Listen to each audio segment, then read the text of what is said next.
नमस्कार दोस्तों। Weekly current affairs में आपका स्वागत है। आज हम बात कर रहे हैं 14 नवंबर से 20 नवंबर के करंट अफेयर्स की। और यदि आप इस चैनल पे पहली बार हैं तो प्लीज़ चैनल को सब्सक्राइब कीजिए, क्योंकि ये जो करंट अफेयर्स की क्लास हैं ये केवल आपका करंट अफेयर्स कवर नहीं कराएंगे, बल्कि आपका सब्जेक्टिव पैटर्न जो है, जैसे हिस्ट्री, ज्योग्राफी, पॉलिटी, इकोनॉमिक्स के जो आपके सब्जेक्ट्स के टॉपिक्स हैं, उनको करंट के साथ कैसे जोड़कर पढ़ना है और उसमें किस तरह के क्वेश्चंस आ सकते हैं, उस पर भी हम इसमें बात करते हैं। हालांकि एक वीक थोड़ा हम पीछे चल रहे हैं, तो नेक्स्ट वीक का करंट अफेयर्स में भी जो अगला सप्ताह होगा थोड़ा जल्दी आ जाएगा, कि हमारा जो ये गैप है ये बिल्कुल एक रिदम में आ जाए। जो बढ़ गया है लगभग अभी, नियम अनुसार तो हमको जो है वो 21 से 27 का करंट अफेयर्स कर लेना था तैयार, पर ठीक है, नेक्स्ट वीक में हो जाएगा। तो चलिए शुरू करते हैं। और मुझे उम्मीद है कि आपको ये करंट अफेयर्स, अगर आपने अच्छे से ये क्लास पूरी, थोड़ा बड़ा बढ़ा के अगर आप देखेंगे तो कुछ भी मजा नहीं आएगा। बहुत शांत मन से नोट्स बनाते हुए अगर ये क्लास आप देखेंगे तो मैं आपको ये विश्वास दिलाता हूं कि आपको सब्जेक्ट में भी बहुत सारे कंसेप्ट क्लियर होंगे, और कैसे सब्जेक्ट के क्वेश्चन करंट अफेयर से लिंक होते हैं वो भी आपका इसमें क्लियर होगा। चलिए शुरू करते हैं। पहला क्वेश्चन है, वित्त आयोग के संबंध में निम्नलिखित में से कौन सा कथन असत्य है। प्रश्न क्यों लिया पहले तो वो समझ लीजिए। अभी वित्त आयोग ने अपनी रिपोर्ट जो है वो राष्ट्रपति जी को सौंपी है, इसलिए हमने ये प्रश्न लिया है। मतलब ये भी मैं आपको बताता हूँ कि प्रश्न लिया क्यों गया है। तो स्क्रीन पे आपको दिख रहा होगा, 17 नवंबर का प्रेस रिलीज है। 16 finance commission submitted its report for the, ठीक है, अवार्ड पीरियड, ये लिखा हुआ है। तो पहला जो है वो इसमें ऑप्शन है कि संविधान के अनुच्छेद 280 के तहत राष्ट्रपति द्वारा वित्त आयोग का गठन किया जाता है। बिल्कुल सही है। कॉन्स्टिट्यूशन में पार्ट 12 जो है वो फाइनेंस से संबंधित है, और उसमें 280 नंबर का जो अनुच्छेद है वो वित्त आयोग से संबंधित है। ये बिल्कुल सही है। देखिए, दो मैं आपको बढ़िया सी चीज बताता हूँ। हमारे संविधान में दो पार्ट बहुत इंपॉर्टेंट, पार्ट 11 और पार्ट 12। पार्ट 11 और 12 दोनों ही सेंट्रल स्टेट रिलेशन से जुड़े हुए हैं। पार्ट 11 में जहां हमारे लेजिस्लेचर और एडमिनिस्ट्रेटिव रिलेशन है, मतलब केंद्र और राज्य के बीच जो विधायी और प्रशासनिक संबंध होंगे वो कैसे होंगे, वो पार्ट 11 में है। और पार्ट 12 के अंदर ये फाइनेंशियल, प्रॉपर्टी, सूट, इनसे संबंधित पार्ट 12 है। तो 280 में है, ये बिल्कुल सही है। दो ही आर्टिकल फाइनेंस कमीशन से जुड़े हुए हैं, 280 और 281। 281 में उसकी जो सिफारिशें हैं उसके बारे में प्रावधान है, और 280 में उसकी अपॉइंटमेंट है। वित्त आयोग में अध्यक्ष के अतिरिक्त 4 सदस्य होते हैं, ये भी बिल्कुल सही है। 16वें वित्त आयोग की नियुक्ति डॉक्टर अरविंद पनगड़िया की अध्यक्षता में की गई, ये भी बिल्कुल सही है। और 16वें वित्त आयोग की जो सिफारिशें हैं वो 2025 से 2030 के लिए हैं, ये गलत है। ये वाला क्वेश्चन जो है, यानी ये वाला ऑप्शन गलत है, क्योंकि जो ये सिफारिश है ये 2025 से नहीं, ये 2026 से, क्योंकि अभी तो सिफारिशें दी हैं। अगर आज सिफारिश दी है दिसंबर में, नवंबर में सॉरी, तो 25 से कैसे लागू हो सकती है। तो ये 2026 से 2031 तक के लिए सिफारिश है, 5 वर्ष के लिए। सेंट्रल स्टेट के बीच नेट टैक्स डिस्ट्रीब्यूशन कैसे होगा, यानी निबल कर का बंटवारा कैसे होगा, टैक्स कलेक्शन और कैसे बेहतर किया जाए, इसके अलावा जो फिस्कल डेफिसिट होता है, राजकोषीय घाटा, उसको कम करने के लिए क्या प्रयास किए जाए, इन सब के ऊपर ये सिफारिश है। तो अगर हम यहाँ ध्यान से देखें तो ये लिखा हुआ है कि 16 finance commission submitted its report for the, ठीक है, अवार्ड पीरियड फ्रॉम 26-27 टू 30-31, यानी 2026-27 से 2030-31 के लिए for the president of India. उन्होंने जो है, अगर कहा जाए, अपनी ये रिपोर्ट सबमिट कर दी है। यहाँ पर आपको दिख रहा होगा, इसमें जो है फाइनेंस कमीशन के चेयरमैन जो है उनके साथ जो है वो 4 जो मेंबर हैं वो भी आपको साथ में जो है वो दिखाई दे रहे होंगे। तो ये एक इम्पॉर्टेंट क्वेश्चन आ सकता है 2026 से 31 तक, क्योंकि अभी ही ये रिपोर्ट गई है। इसके साथ आपको कम से कम दो बातें याद रखना है। पहला कि संविधान में दो अलग अलग आर्टिकल है। एक आर्टिकल है 280। 280 आर्टिकल में बहुत ज्यादा नहीं, लेकिन इसमें अगर आप यूपीएससी को फोकस कर रहे हैं तो आपको एक वर्ड जो है वो याद रखना पड़ेगा, कि राष्ट्रपति इस संविधान के प्रारंभ से 2 वर्ष के भीतर, यानी जब ये कॉन्स्टिट्यूशन हमने अडॉप्ट किया उसके बाद जब हमने इसको लागू किया संविधान को, तब आपको 2 वर्ष के अंदर ही फाइनेंस कमीशन बनाना है। उसके बाद फिर आप जो अगर कहा जाए, प्रत्येक 5 वर्ष ये की समाप्ति, या ऐसे पूर्वोत्तर समय जिस पर राष्ट्रपति आवश्यक समय आदेश द्वारा वित्त आयोग का गठन करे। ये सिंपल सा लॉजिक हो गया। वित्त आयोग के बारे में 280 नंबर के आर्टिकल में हमें पता चल गया। एक आर्टिकल और हमारे काम का है, वो है 281। अब इसमें याद रखिएगा जो क्वेश्चन गलत होते हैं, आर्टिकल 281 को ध्यान से देखिए, उसमें वित्त आयोग का प्रतिवेदन नहीं है, वित्त आयोग अपनी रिपोर्ट नहीं दे रहा है। रिपोर्ट अलग चीज होती है, साल भर हमने क्या काम किया, कैसे किया, इसको हम रिपोर्ट बोलते हैं। जैसे अभी एमपीपीएससी अपनी रिपोर्ट दे रहा है या कोई भी विभाग अपना रिपोर्ट दे रहा है, उसको अपन विभागीय प्रतिवेदन कहते हैं। यहाँ प्रतिवेदन नहीं है, यहाँ पर जो अगर कहा जाए रिकमेंडेशंस हैं। तो वो कई बार क्या होता है ना, ऐसे छोटी कि 281 के तहत वित्त आयोग अपना प्रतिवेदन सौंपता है, वित्त आयोग सिफारिशें सौंपता है। अब वह कंफ्यूज हो गए एग्जाम हॉल में। अब आप खुद सोचिए ना अपने आप से, आप में से इतने समय से आप लोग पढ़ रहे हैं, आपने क्या कभी इस चीज पे ध्यान दिया है कि नहीं दिया, कि वो सिफारिश और प्रतिवेदन में से प्रतिवेदन है कि सिफारिश है।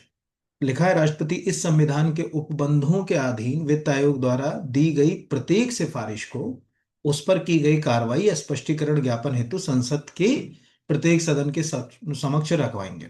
उसके बाद फिर जो है वो संसद तय करेगी कि भाई इस पे क्या करना है। तो रिकमेंडेशन ऑफ फाइनेंस कमीशन है इस आर्टिकल में, ना कि रिपोर्ट ऑफ फाइनेंस कमीशन, है ना। तो ये बिल्कुल इंपॉर्टेंट है, यहां पर आपको दिख रहा है। इसीलिए जो अगर कहा आ जाए कि ये बात, नॉर्मली जब हम किसी भी जगह इसको पढ़ते हैं, नॉर्मली अगर कहा जाए तो हम टेक्निकली अगर कहा जाए रिपोर्ट कर देते हैं, ये रिपोर्ट, क्यों उन्होंने रिपोर्ट दी। जनरली अगर कहा जाए यहाँ भी रिपोर्ट लिखा दिख रहा है, यहाँ भी। बट अगर आप कॉन्स्टिट्यूशन में यहां पर अगर कहा जाए, एक सिंपल कीवर्ड टाइप करें, एक यहां पर कॉन्स्टिट्यूशन आर्टिकल 281, ठीक है, हमने सिंपल कीवर्ड टाइप किया, तो आपको यहां पर ये जो वर्ड है उसको आपको ध्यान से देखना पड़ेगा कि वो आर्टिकल क्या कह रहा है। ये लिखा हुआ है रिकमेंडेशन ऑफ फाइनेंस कमीशन, ठीक है, यानी सिफारिशें हैं, recommendation of finance commission, recommendation of finance commission the article 281 of the Indian constitution, जो है अगर कहा आ जाए प्रिंसिपल ऑफ ट्रांसपेरेंसी, बाकी तो जो है वो हमारे कोई काम करे। तो ये एक्चुअल क्या होता है ना, हम सामान्य जगह तो मान लेते हैं कि यार जो लिखा है उसमें कौन सी जगह कहा जाए कि बहुत बड़ी जो है अगर कहा जाए वो गड़बड़ होगी। बट टेक्निकली अगर हम यूपीएससी का एग्जाम दे रहे हैं, आईएएस का, तो वो छोटा सा वर्ड बहुत मीनिंगफुल होता है, क्योंकि यहाँ रिकमेंडेशन वर्ड है ना कि रिपोर्ट वर्ड है, दोनों में जमीन आसमान का अंतर है ओवरऑल। आप समझ ही गए होंगे। अगले क्वेश्चन पे आते हैं, हाल ही में चर्चा में रहे बिरसा, अच्छा हाँ, एक और चीज मैं आपको बता दूं, इस बहाने आप जहां भी इसको लिख देखिए, रिवीजन कैसे करना है ये भी सीख लीजिए। जैसे आपने फाइनेंस कमीशन को लिख लिया कि भैया आर्टिकल 280 में, यानी कॉन्स्टिट्यूशन के पार्ट 12 में अनुच्छेद 280 और 281, दो आर्टिकल ऐसे हैं जिनमें हमें फाइनेंस कमीशन की जो है वो जानकारी मिल रही है। ऐसा के ऐसा प्रावधान जब 73rd और 74th कॉन्स्टिट्यूशनल अमेंडमेंट हमने ऐड किया, मतलब पंचायती राज और नगर पालिका, तो कॉन्स्टिट्यूशन में एक आर्टिकल है 243 आई, वो आप इसमें यहां पर जो अगर कहा जाए अलग से लिख लीजिए, जहां भी आप अपने नोट्स बनाते हैं, कि उसमें जो है 243 आई, ये आर्टिकल जो है वो अगर कहा जाए सेम काम करता है, बट उसमें लिखा है कॉन्स्टिट्यूशन जो अगर कहा जाए of finance commission to review financial position of Panchayati Raj institution and other. तो 200 आज के समय में राज्यों के पास खुद के भी वित्त आयोग है। 73वें और 74वें संविधान संशोधन के पहले ऐसा कुछ प्रावधान नहीं था। 73rd कॉन्स्टिट्यूशनल अमेंडमेंट और 74th कॉन्स्टिट्यूशनल अमेंडमेंट के बाद ये चीजें आई। पर आपने जो अगर कहा जाए उनके लिए भी कि भाई वो कैसे काम होगा, उनके पास जो फंड आएगा वो कैसे डिस्ट्रीब्यूट होगा, तो आपने फिर वहां पर एक फाइनेंस कमीशन की बात करी। और उसके बारे में जो अगर कहा जाए 243, ये रिवीजन हो गया। मतलब जैसे कोई कहता है ना कि भाई मैं रिवीजन करूंगा तो कैसे करूंगा, मुझे कैसे याद रहेगा कि स्टेट का फाइनेंस कमीशन कौन से आर्टिकल में है और सेंट्रल का फाइनेंस कमीशन कौन से आर्टिकल में है। बस एक ही तरीका होता है रिवीजन का, और कोई तरीका नहीं, कि आप चीजों को जोड़ें और उनको देखते हुए चलें। अब आप सोचिए आप में से कितनों को याद है, ठीक है, ईमानदारी से आप देखिए। हाँ, एक तो आप कमेंट करा करिए, कमेंट करेंगे तो टू वे। अभी आपको बस ये मेरा फूड सेफ्टी का बैच खत्म हो जाए, फिर मैं आप देखिए आपको क्लासेस का शेड्यूल भी बढ़ा रहा हूँ आपका, मतलब वीक में क्लासेस भी ज्यादा दूंगा आपको। आप मुझे बताइए, आप में से कितने को याद है कि यही जो फाइनेंस कमीशन स्टेट के लिए, पंचायती राज के लिए काम कर रहा है, ये म्युनिसिपालिटी के लिए भी काम करेगा। कॉन्स्टिट्यूशन के किस आर्टिकल के तहत वो करेगा? 243 वाई के तहत।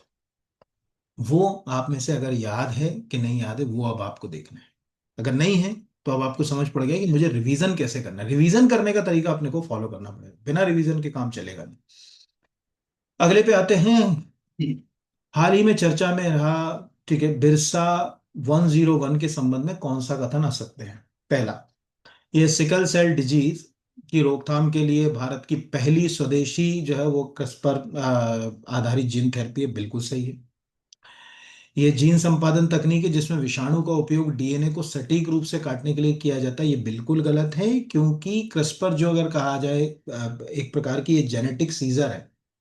और ये टेक्नोलॉजी केवल और केवल, आपको ये याद रखना है, ये टेक्नोलॉजी केवल और केवल बैक्टीरिया के ऊपर काम करती है, जीवाणु वायरस के ऊपर काम नहीं करती, क्योंकि ये डीएनए सीक्वेंस है जो केवल प्रोकैरियोटिक सेल्स में पाया जाता है, और प्रोकैरियोटिक सेल्स का सबसे अच्छा एग्जाम्पल जो अगर कहा जाए कोई है तो बैक्टीरिया उसमें। तो ये डीएनए के लिए ये लिखी लाइन से ही, बस यहाँ पर आपको ये वायरस को बैक्टीरिया करना है। दूसरा, यह वैज्ञानिक और औद्योगिक अनुसंधान परिषद और जेनोमिक्स इंटीग्रेटिव बायोलॉजी के द्वारा विकसित की गई, ये बिल्कुल सही है। इसे भगवान बिरसा मुंडा की 150वीं जयंती के उपलक्ष्य पर प्रारंभ किया गया, ये भी सही है। तो हम एक तो ये समझे, क्रिस्पर, आपको याद होगा कि अभी लगभग 5-6 साल पहले आपने कैस नाइन नाम का एक जगह कहा आ जाए जीन थेरेपी के ऊपर, या जैसे कहते हैं ना कि जेनेटिक सीजर के ऊपर एक आर्टिकल पढ़ा होगा जिसके लिए नोबेल प्राइज भी गई। तो क्रिस्पर ये एक्चुअल है क्या? देखिए, हमारा एक जीन सीक्वेंस है, ठीक है, उसको अपन दो लाइन में समझते हैं, हमारा एक जीन सीक्वेंस है, उसमें कहीं कोई डिफेक्ट है, उस डिफेक्ट के कारण ही ये सिकल सेल डिजीज होती है, जिसको अपन जेनेटिक डिसऑर्डर के नाम से जानते हैं। हमें उस सीक्वेंस को काट कर, ठीक है, वहां पर उसको रिप्लेस करना है सही से। कैसे काटें? तब हमें एक जगह कहा जाए डीएनए को काटने के लिए, यानी हमें एक सीजर चाहिए, और उस सीजर को काटने के लिए कोई टेक्नोलॉजी चाहिए, तो वो बैक्टीरिया आधारित ये क्रिस्पर यही काम करेगी। तो कोई पूछे व्हाट इज क्रिस्पर, जैसे आपसे पूछा जाए, तो आप कहोगे कि ये एक डीएनए सीक्वेंस है, जो कि टेक्निकली अगर कहा जाए कि जीनोम्स में पाया जाता है प्रोकैरियोटिक सेल्स के, और इसका इस्तेमाल हम बहुत सारी जगह करते हैं, इसमें नहीं करते, और भी कई जगहों पे करते हैं। अब इस बहाने कम से कम एक छोटी सी लाइन आपको यहाँ पर देखने को मिल रही, इसको देखिए आप पहले तो।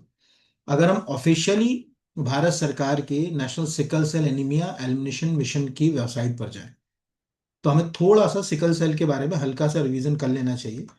एक तो यह रोग अनुवांशिक रोग है, चूंकि ये हीमोग्लोबिन से है, ठीक है, हीमोग्लोबिन।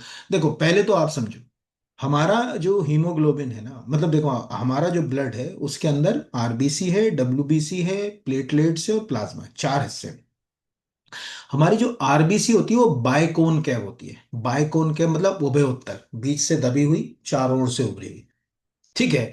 आप किसी दुकान पे कभी इडली डोसे वाले की दुकान पे जाएं, तो वहाँ बड़ा जो होता है ना, बड़ा, बस बीच में से उसमें छेद होता है, उस बड़े को ध्यान से देखिए। बीच का जो दबा हुआ हिस्सा, उसको दिमाग में रखिए कि हमारा जो आरएनए है, सॉरी, आरबीसी हमारी वो ऐसी दिखाई देती है, बाइकोन कैव होती है। अगर ये अपना बाइकोन कैव शेप बिगाड़ ले, और किसी हंसिया की तरह, यानी सिकल की तरह, आइडियल केसेस में तो हमने कैसे देखा कि ये कुछ इस तरह का जो अगर कहा जाए स्ट्रक्चर होगा, हमारी जो है अगर कहा जाए आरबीसी का ऐसा, बीच से दबा हुआ, चारों ओर से उभरा हुआ। लेकिन अगर ये अपना स्ट्रक्चर ऐसा कर ले, यहाँ पर ऐसा कर ले, यहाँ जैसे हंसिया होता है ना, सिकल का मतलब ही होता है हंसिया, गांव में देखा होगा ना, वो सब्जी वब्जी काटने में भी हंसिया इस्तेमाल होता है। तब ये उस ऑक्सीजन को अपने साथ कैरी नहीं कर पाएगी ये। और जब ऑक्सीजन को कैरी नहीं कर पाएगी, तो सीधी सी बात है, बिना ऑक्सीजन के तो हमारा कुछ काम चल ही नहीं है। इससे थकावट होना, काम करने में तकलीफ होना, हेडक होना, हाथ पैरों में दर्द बना रहना, ठीक है, ऑर्गन्स को जो है वो नुकसान होना, ये सब समस्याएं होती हैं सिकल सेल के अंदर। अब यहाँ पर वो लिख रहा है कि हमारा जो हेल्दी जीन है, जो होना चाहिए, वो है HbA, और जो सिकल सेल के लिए जो है डिफेक्टेड जीन है वो है HbS। अगर माता पिता दोनों में, जैसे एक माता पिता पिता का ये HbA हो, और माता का जो अगर कहा जाए HbS हो, दोनों में से एक एक का, तो वो जो बच्चा होगा ना, वो इसका वेक्टर होगा, वाहक होगा, उसको सिकल सेल नहीं होगा, ध्यान रखना, उसको सिकल सेल नहीं होगा, वो वाहक होगा, वो अगली जनरेशन तक इसको लेके जाएगा। लेकिन अगर दोनों का अगर ये HbS हो गया, तो बच्चे में भी सिकल सेल आ जाएगा, ये भी आप याद रखिए, है ना। तो ये एक मतलब कभी हम सिकल सेल के ऊपर जब टॉपिक विस्तार में पढ़ेंगे तो हम बात करेंगे। लेकिन एक आपको ये याद रखना है कि पहले प्रकार में अंग्रेज में अगर कहा जाए कि ये एच बी कौन से अगर कहा जाए जीन के कारण होती है, तो HbA और HbS, ये सिकल सेल वाले में HbS होगा, असामान्य। बस इतना आपको याद रखना है, बाकी और कुछ याद रखने की जरूरत नहीं है। तो यूं तो वो क्वेश्चन तो है, बाकी आप कभी आपका मौका मिले तो आप national sickle cell anaemia elimination mission की वेबसाइट पर जाएं। इसमें सिकल सेल के बारे में आर्टिकल बहुत सरल भाषा में अच्छे से समझाया है। तो आपसे एक रिक्वेस्ट है कि आप जगह कहा आ जाए इस आर्टिकल को पूरा पढ़ें, तो आपको उससे समझ पड़ेगा कि क्या क्या उसमें हो सकता है। चलिए, अगला है गुरु तेग बहादुर के संबंध में क्यों लिया है प्रश्न, देख लीजिए, दिख रहा होगा 350वां शहीदी दिवस श्री गुरु तेग बहादुर जी, यहाँ पर इसीलिए प्रश्न लिया है। पहला कि गुरु तेग बहादुर जी का जन्म अमृतसर में हुआ, बिल्कुल सही है। गुरु तेग बहादुर जो है वो सिखों के 9वें गुरु थे, ये भी बिल्कुल सही है। गुरु तेग बहादुर मुगल सम्राट जो है वो औरंगजेब के समकालीन थे, ये भी बिल्कुल जो है वो सही है, इसमें भी कुछ जो है अगर कहा जाए गलत नहीं है। और करतारपुर का युद्ध गुरु तेग बहादुर के नेतृत्व में मुगलों के खिलाफ लड़ा गया, ये गलत है। करतारपुर के युद्ध में वो थे, ये नहीं कह सकते कि नहीं थे, लेकिन उनके नेतृत्व में नहीं लड़ा गया। ठीक है, वो गुरु हरगोविंद के नेतृत्व में जो है वो लड़ा गया था। ये आप मतलब याद रखिएगा, कोई पूछेगा कि किसके नेतृत्व में लड़ा गया, तो उनके नेतृत्व में लड़ा गया। मुगल सम्राट शाहजहां के शासनकाल में ये युद्ध हुआ था। और उस युद्ध में जो है वो गुरु हरगोविंद जो थे उनने लड़ा था। वो इतना अब अंदर का तो क्वेश्चन आता नहीं, हाँ, लेकिन अपने को पता होना चाहिए कि करतारपुर की लड़ाई का संबंध किससे है। उस लड़ाई में जगह कहा आ जाए गुरु तेग बहादुर ने भी एक बड़ी भूमिका निभाई थी, उस समय उनको तेगमल कहा जाता था। और इसी कारण बाद में उस युद्ध में जब सिखों की जीत हुई तो गुरु हरगोविंद ने गुरु तेगमल को तेग बहादुर की उपाधि दी। और बाद में वही तेग बहादुर सिखों के 9वें गुरु बने।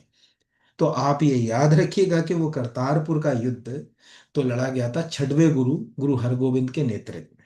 उस युद्ध में उन्होंने, इसीलिए अगर आप, मैं इसलिए क्योंकि कई बार लोगों को लगता है कि ये कैसे होगा, अगर हम एक सिंपल इस प्रश्न को यहां से कॉपी कर लें और इंटरनेट पर AI के माध्यम से उम्मीद करें कि वो हमें क्या आंसर देते हैं। यहां से हमने टाइप किया तो उसने दिया कि the statement is partially incorrect, the battle of Kartarpur 35 what the Guru Hargovind not Guru Tegh Bahadur. यहां पर उसने बता दिया कि भाई ये जो है वो स्टेटमेंट ठीक नहीं है, ये सही नहीं है, ये है। और गुरु तेग बहादुर मुगल सम्राट औरंगजेब के समकालीन थे।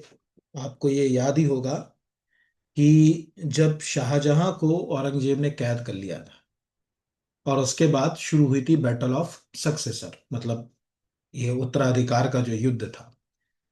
इस उत्तराधिकार के युद्ध में शाहजहां के 7 बच्चों में, यानी 4 लड़के और 3 लड़कियां, ठीक है, ये उत्तराधिकार के युद्ध में सभी शामिल थे। और इस उत्तराधिकार के युद्ध में गुरु जो अगर कहा जाए तेग बहादुर जो थे, उन्होंने इनडायरेक्टली और कुछ स्थितियों में डायरेक्टली जो है वो दारा शिकोह को सपोर्ट किया था। और जब मुगल सम्राट शाह जो मतलब औरंगजेब के हाथ में सत्ता आई तो उसने दारा शिकोह को ना केवल अंधा करा दिया, बल्कि उसका कत्ल करके कहाँ दफनाया, आज भी सरकार कोशिश कर रही है कि दारा शिकोह की हमें कब्र मिल जाए। उसी समय उन्होंने गुरु तेग बहादुर को भी जगह कहा आ जाए आदेश दिए कि इनका भी जगह कहा जाए।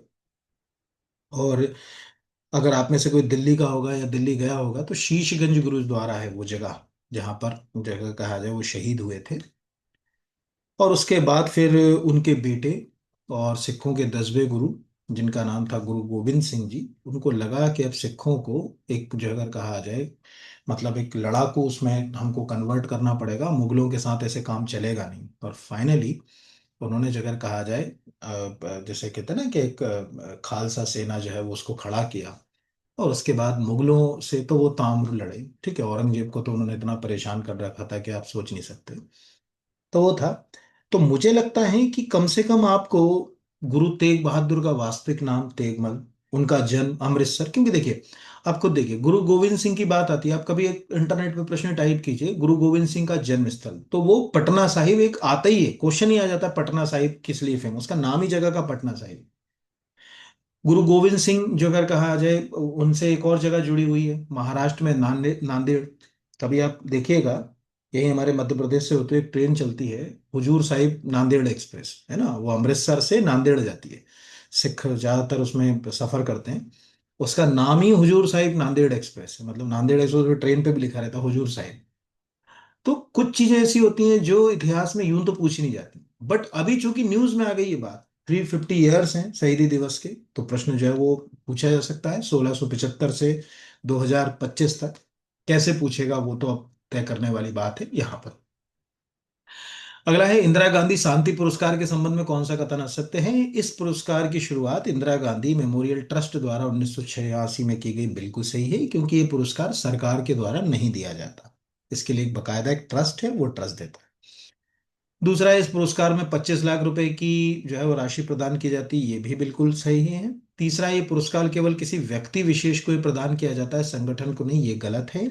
जब ये पुरस्कार स्थापित हुआ था 1986 में, तो पहली बार ही पार्लियामेंट्रियन फॉर ग्लोबल एक्शन नाम के एक संगठन को ये पुरस्कार मिला था, फर्स्ट अवार्ड।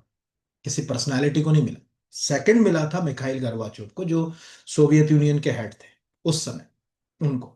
तो ये कहना कि केवल अगर कहा जाए व्यक्ति विशेष को मिले तो बेबुनियादी बात है, क्योंकि यूनिसेफ को भी ये अवार्ड हम दे चुके हैं यहाँ पर। और ये भी कहना कि केवल विदेशियों को मिले, ये भी गलत है, क्योंकि कई भारतीय, राजीव गांधी खुद जो है अगर कहा जाए, राजीव गांधी को भी ये अवार्ड मिल चुका है।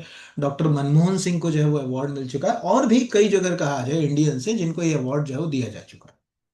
तो हम ये मान सकते हैं। तो कई बार क्या होता है ना कि क्वेश्चन कैसे पूछेगा, पहला अवार्ड किसको गया, उससे लिंक कर दिया उसने। अभी हाल फिलहाल का तो 2024 के लिए 2025 में चिली की भूतपूर्व राष्ट्रपति, पहली महिला राष्ट्रपति थी चिली की, मिशेल बैचलेट को प्रदान किया गया। चिली में जो मतलब अगर कहा जाए कि आंतरिक अशांति थी, उसको दूर करने में उन्होंने एक बहुत बड़ा जो है वो इम्पोर्टेंट जो है अगर कहा जाए रोल जो है वो प्ले किया। 2006 से 2010 के बीच वो चिली की जो है वो प्रेसिडेंट रही। तो वो शायद ये भी एक रीजन रहा, और फिर न्यूज में भी रहा, चर्चा में रहा, तो वो सोच के दिया होगा जैसे भी दिया होगा, वो तो हम तय नहीं कर सकते। तो इस तरह से ये अवार्ड के बारे में हमें इतना पता होना चाहिए, ठीक है। अगला, हाल ही में मध्य प्रदेश के पन्ना जिले में प्राकृतिक हीरों को भारत सरकार द्वारा जीआई टैग प्रदान किया गया। जीआई टैग मिलने के बाद इन हीरों को विश्व बाजार में किस ब्रांड नाम से बेचा जाएगा। चूंकि पन्ना के हैं, क्वेश्चन क्या होता है, कंफ्यूज कर देते हैं। हो सकता है कि वो सर्टिफाइड जो है वो प्रीमियम डायमंड के नाम से, पन्ना डायमंड के नाम से, मध्य प्रदेश जो अगर कहा जाए रत्न के नाम से, बुंदेलखंड डायमंड के नाम से, तो आंसर इसका है पन्ना डायमंड। तो ये पन्ना डायमंड नाम से बेचे जाएंगे। और ये डायमंड निकालने का जो मूल रूप से कार्य है वो करता है नेशनल मिनरल डेवलपमेंट कॉरपोरेशन, राष्ट्रीय मतलब एनएमडीसी। ये ध्यान रखिएगा। पहले तो आप सबको ये पता होना चाहिए कि जितने भी मेजर मिनरल्स होते हैं, दो तरह के मिनरल्स होते हैं, मेजर और माइनर, गौण खनिज और मुख्य खनिज। तो जो मुख्य खनिज हैं, जैसे हमारे यहाँ मैग्नीज है, हमारे यहाँ कॉपर है, कोयला है, डायमंड है ना, लाइम स्टोन है, इनमें स्टेट्स को अधिकार नहीं होते, है ना। इस पे सब केंद्र की पॉलिसियां चलती हैं पूरी। यहाँ पर वही तय करेंगे कि कैसे क्या करना है। माइनर मिनरल्स है, जैसे सैंड, रेत ले लो, तो मध्य प्रदेश सरकार की आपको मालूम होगा सैंड माइनिंग पॉलिसी है।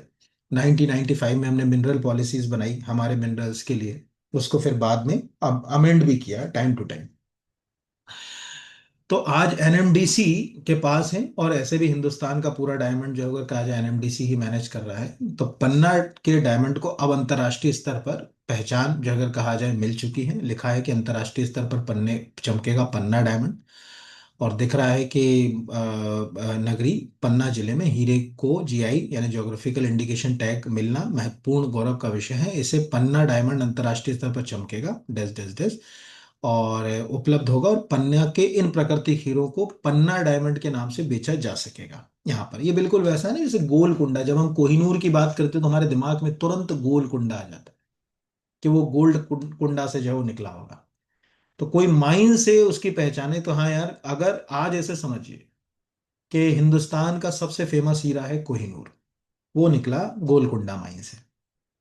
अब अगर कोई एक्स वाई जेड हीरा आज गोलकुंडा माइन से निकले और वो अंतरराष्ट्रीय बाजार में बेचा जाए गोलकुंडा माइन के हीरा के नाम से, तो लोगों को लगे यार ये भी उसी तरह का हीरा होगा, क्योंकि वहां से एक बहुत प्रसिद्ध हीरा निकल चुका है। तो पन्ना के जो डायमंड है ऐसे बहुत पहचान है। अगर मान के चलिए इसको अंतर्राष्ट्रीय स्तर पर पहचान दिला दी जाए, तो फिर लोग इस नाम से ज्यादा पैसे में खरीदेंगे, उससे हमारी अर्थव्यवस्था को भी फायदा जो है वो मिलेगा। तो पन्ना डायमंड, जैसे आपको ये खुद ही प्रेस रिलीज मध्य प्रदेश शासन का दिख रहा है कि हीरे की चमक पन्ना के डायमंड को मिलेगी। पन्ना डायमंड अब वैश्विक बाजार में अपनी विशिष्ट पहचान के लिए और अधिक दमक उठेगा। यह उपलब्धि क्षेत्र की आर्थिक समृद्धि और कैसे करेगी, ये तो आपको फिर मैंने अभी बता ही दिया वहां पर। इस नजरिए से ये आपको याद रखना है, बाकी और कुछ याद नहीं रखना। अब जैसे मैंने आपको हमेशा बताया कि जब आप करंट अफेयर्स पढ़ते हैं तो सब्जेक्ट को याद कीजिए। आप याद करिए कि डायमंड एक्चुअल कार्बन का क्या है, मतलब रिवीजन कैसे होता है। क्या आपको याद आ गया कि इसको कार्बन का एलोट्रॉप कहते हैं, कई और भी नाम हो सकते हैं यहाँ पर। ये कार्बन का अपर रूप है। क्या हमारे दिमाग में आ गया कि एलोट्रॉप, एक अपर रूप वर्ड जो है वो आना चाहिए। जैसे ग्रेफाइट एलोट्रॉप है, ये एक एलोट्रॉप है, ये हमको कितना है। पन्ना के लिए कौन सी मझगवा माइन कहाँ पर है, ठीक है, यहाँ पर वो क्या हमारे दिमाग में है। क्या हमको याद आया कि नेशनल मिनरल डेवलपमेंट कॉरपोरेशन ही पन्ना से जो अगर कहा जाए हीरो का खनन करता है, उसी के पास अधिकार है। क्या याद आया। ऐसी कई चीजें अगर हम दिमाग के ऊपर कहें कि भाई आपको याद करना है, दिमाग को जोर लगाओ, तो एग्जाम हॉल में भी हमको बहुत हेल्प होती है चीजों तक जाने के लिए। अगला तो वन लाइन का है। इंडोनेशिया में आयोजित world body building and physique sport championship 2025 में मध्य प्रदेश के किस खिलाड़ी ने स्वर्ण पदक जीता। वंदना ठाकुर। वन लाइन का है, ज्यादा है, कोई बड़ा क्वेश्चन नहीं है। एमपी के अगर आप एग्जाम्स को तैयार करें तो उस नजरिए से कोई क्वेश्चन में ये पूछा जा सकता है। बस यही पूछेगा उनका संबंध किस क्षेत्र से। जैसे आपको यहाँ दिख रहा है कि मुख्यमंत्री डॉक्टर यादव ने वर्ल्ड बॉडी बिल्डिंग प्रतियोगिता में स्वर्ण पदक जीतने पर सुश्री वंदना ठाकुर को दी बधाई, यहाँ पर लिखा हुआ है। और बाकी तो कुछ नहीं आएगा, इतना ही अपने को याद रखना है। देखिए कुछ क्वेश्चन, मैंने बार बार ये कहा कि कुछ क्वेश्चन ऐसे होते हैं जिनके अंदर जाने की जरूरत नहीं। आप ऊपर से एक लाइन पढ़ के खत्म कर लो, कुछ में आपको अंदर जाना ही चाहिए। जैसे अभी अपन ने फाइनेंस कमीशन देखा तो हम अंदर गए, कि अगर म्युनिसिपैलिटी वाली बात आएगी तो हम 243 बाय के तहत काम करेंगे, है ना, वो वहां अंदर जाना चाहिए, यहाँ नहीं। अजय वॉरियर 2025 में किन देशों के का संयुक्त, जो अगर कहा जाए सैन्य प्रशिक्षण, स्क्रीन पे दिख रहा है, भारत और ब्रिटेन का संयुक्त सैन्य प्रशिक्षण अजय वॉरियर 2025 राजस्थान में शुरू। ये तो नहीं पूछेगा कि कहाँ हुआ, लेकिन ये एक लिस्ट बना लीजिए। दिसंबर के एंड के बाद में आपको एक बार पूरा जब रिवीजन कराऊंगा, एक साल के करंट अफेयर्स के कुछ टॉपिक्स इंपॉर्टेंट वगैरह, उसमें लिस्ट के रूप में कराऊंगा इनको, मतलब चार चार के पेयर में, कि आपको एक साथ एक ही जगह वहां भी मिल जाए। तो अजय बारियार जो अगर कहा जाए 2025 में राजस्थान में हुआ। भारत और ब्रिटेन के बीच सैन्य अभ्यास है, ऐसे ही दो और सैन्य अभ्यास हैं। ये तीन क्वेश्चन मैंने इसी के लिंक करके बनाए। जैसे यहाँ पर दिख रहा है कि जो है वो टीएसी 2025, इसको किस नाम से जो हो गया, तो त्रिशूल नाम का जो है वो सैन्य अभ्यास भारत की तीनों सेनाओं ने किया। ये वन लाइन का है। और अभ्यास गरुड़ 25 भारतीय वायुसेना का किस देश के साथ संयुक्त सैन्य अभ्यास है, तो ये फ्रांस के साथ। ये तीन क्वेश्चन एक के नीचे है। इसे स्क्रीन पर दिख रहा है कि अभ्यास गरुड़ 25 भारतीय वायुसेना ने फ्रांस के वायु और आंतरिक बलों के साथ द्विपक्षीय वायु अभ्यास का 8वें संस्करण में भाग लिया। यहाँ पर बस कहाँ हुआ क्या हुआ, मुझे नहीं लगता कि ये कोई बहुत इंपॉर्टेंट क्वेश्चन है या पूछा जाएगा यहाँ पर। अगला है, देश के पहले जैन जी थीम आधारित डाक घर कहाँ स्थापित किया जा रहा है। अभी तो प्रधानमंत्री जी भी कई स्टेटमेंट में जैन जी के बारे में बोल चुके हैं कि वो हमारे लिए कितना कंट्रीब्यूट करेंगे, आने वाले समय में उनका एक बड़ा महत्वपूर्ण रोल होगा।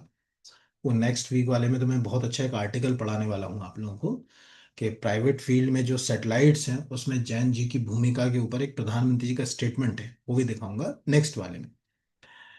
तो IIT Bombay, IIT Madras, IIT Delhi, IIT Ahmedabad, ये आईआईटी दिल्ली में है, स्क्रीन पे दिख रहा है। भारतीय डाक ने पहली बार जैन जी थीम पर आधारित एक नए सिरे से तैयार कैंपस डाकघर का उद्घाटन। संचार मंत्रालय के तहत आने वाले भारतीय डाक ने अपने आधुनिकीकरण अभियान में एक महत्वपूर्ण कदम उठाया। आईआईटी दिल्ली में नए सिरे से तैयार देश का पहला जैन जी थीम आधारित डाकघर शुरू किया। जैन जी मतलब उनकी जो नीड्स हैं, जैसे आज जो अब जैन जी जनरेशन है क्या है, वो पूरी तरीके से इंटरनेट, आईटी, आर्टिफिशियल इंटेलिजेंसी से अवेयर है, उसका बहुत अच्छे से उपयोग करती है। फॉर एग्जाम्पल एक सामान्य व्यक्ति को, ध्यान समझिएगा, एक सामान्य व्यक्ति को हमें किसी सूचना को उपलब्ध कराने के लिए किसी भी पैकेजिंग के ऊपर सूचना को लिखना पड़ता है। लेकिन अभी के जो बच्चे हैं उनको हमको सूचना उपलब्ध कराने की उसकी जरूरत नहीं, वो अपने मोबाइल में क्यूआर कोड को स्कैन करके उस सूचना की संपूर्ण जानकारी हासिल कर सकते हैं। ये बिल्कुल वैसा हो गया कि अगर आप किसी हेरिटेज मतलब अगर कहा जाए साइट पर जाएं, तो पहले वहां स्टोन के ऊपर बकायदा उसकी विस्तार से व्याख्या होती थी, अब उसके साथ एक क्यूआर कोड भी लगाया जाने लगा। आप उसे स्कैन कीजिए और उससे संबंधित जितना जो है वो सूचनाएं हैं सब आपको एक जगह उपलब्ध हो जाएंगी। तो वो नजरिए से इसमें बहुत सारी, अब क्या होगा इसमें कहाँ, ये तो मुझे भी नहीं मालूम है, लेकिन बहुत सारी चीजें उन्होंने उस नजरिए से सोची होंगी जैन जी के हिसाब से, इसीलिए।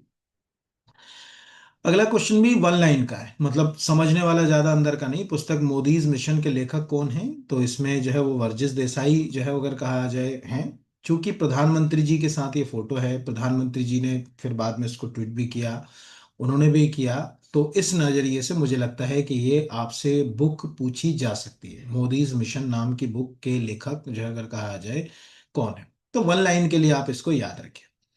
अगला भी जो अगर कहा जाए, गजलोक नामक ऐतिहासिक परियोजना निम्न में से किस संगठन द्वारा शुरू की गई? संचार मंत्रालय, संस्कृति मंत्रालय, भारतीय कला और संस्कृति विरासत न्यास पर्यावरण, यानी ये मेन तो है भारतीय राष्ट्रीय कला संस्कृति विरासत न्यास के। अब आप समझ लीजिए सभी लोग, अगर आप में से कोई नॉर्मली पीएससी लेवल के एग्जाम की तैयारी कर रहा है तो ये क्वेश्चन बहुत इंपॉर्टेंट नहीं है, गजलोक वाला। लेकिन अगर आप यूपीएससी के एग्जाम को फोकस करते हैं तो इसका प्रेस रिलीज गजलोक का, आप सिंपल गजलोक जो है वो पीआईबी करिएगा तो मैं दिखा भी देता हूँ, उसमें आपको एक प्रेस रिलीज मिलेगा। उस प्रेस रिलीज में उन्होंने ये बताया है बकायदा कि हाथी हमारी विरासत का हिस्सा कैसे रहे, मतलब उनकी क्या भूमिका रही, कौन कौन से शासकों के शासनकाल में, अन्य में। तो यहाँ आप, अगर आप यूपीएससी को फोकस कर रहे हैं, अगर नहीं कर रहे तो कोई बात नहीं, अगर आप यूपीएससी जैसे एग्जाम्स को फोकस करते हैं तो आपको ये पूरा आर्टिकल रीड करना चाहिए, क्योंकि इसमें कई ऐतिहासिक जानकारियां आपको मिलेंगी जो हमारी सभ्यता के विकास में, भारत में हाथियों की जो भूमिका है उसको बताती है। पूरा नीचे तक आप जाओगे तो ये पूरा पूरा आर्टिकल है, ये आप रीड कर सकते हो यहाँ से। और नॉर्मली है तो फिर तो मुझे नहीं लगता कि कोई जगह कहा जाए कि मतलब कुछ क्वेश्चन जो है वो इससे बनेगा, नॉर्मल में तो नहीं बनेगा। लेकिन आप उसको कर रहे हो तो फिर जो अगर कहा जाए कि एक अच्छा क्वेश्चन बनेगा। तो यहाँ पर जैसे ये आपको दिख रहा है, जैसे स्क्रीन पे दिख रहा है, अब आपको समझ पड़ा है कि अजंता और, ठीक है, औरंगाबाद महाराष्ट्र की गुफाओं में हाथी भित्ति चित्र। आपको मालूम है कि म्यूरल पेंटिंग्स के लिए अजंता की गुफाएं जाना ज्यादा याद की जानी जाती हैं।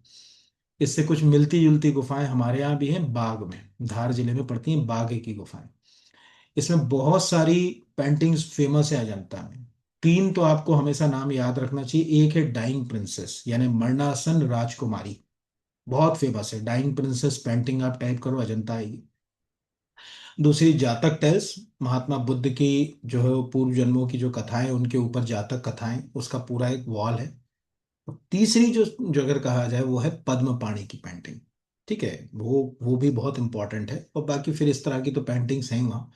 तो यूपीएससी की अगर कोई प्लानिंग कर रहा है ना तो उसको याद हो जाता है कि हाँ जो है वो हाथियों का उल्लेख हमको वहाँ मिलता है, यानी जिन शासकों के शासनकाल में ये चित्र बने वो हाथियों से परिचित थे। जो फॉर एग्जाम्पल अगर हम मध्य प्रदेश की एग्जाम की बात करें तो वाकाटक डायनेस्टी का अजंता में हमको मिलती है पेंटिंग्स।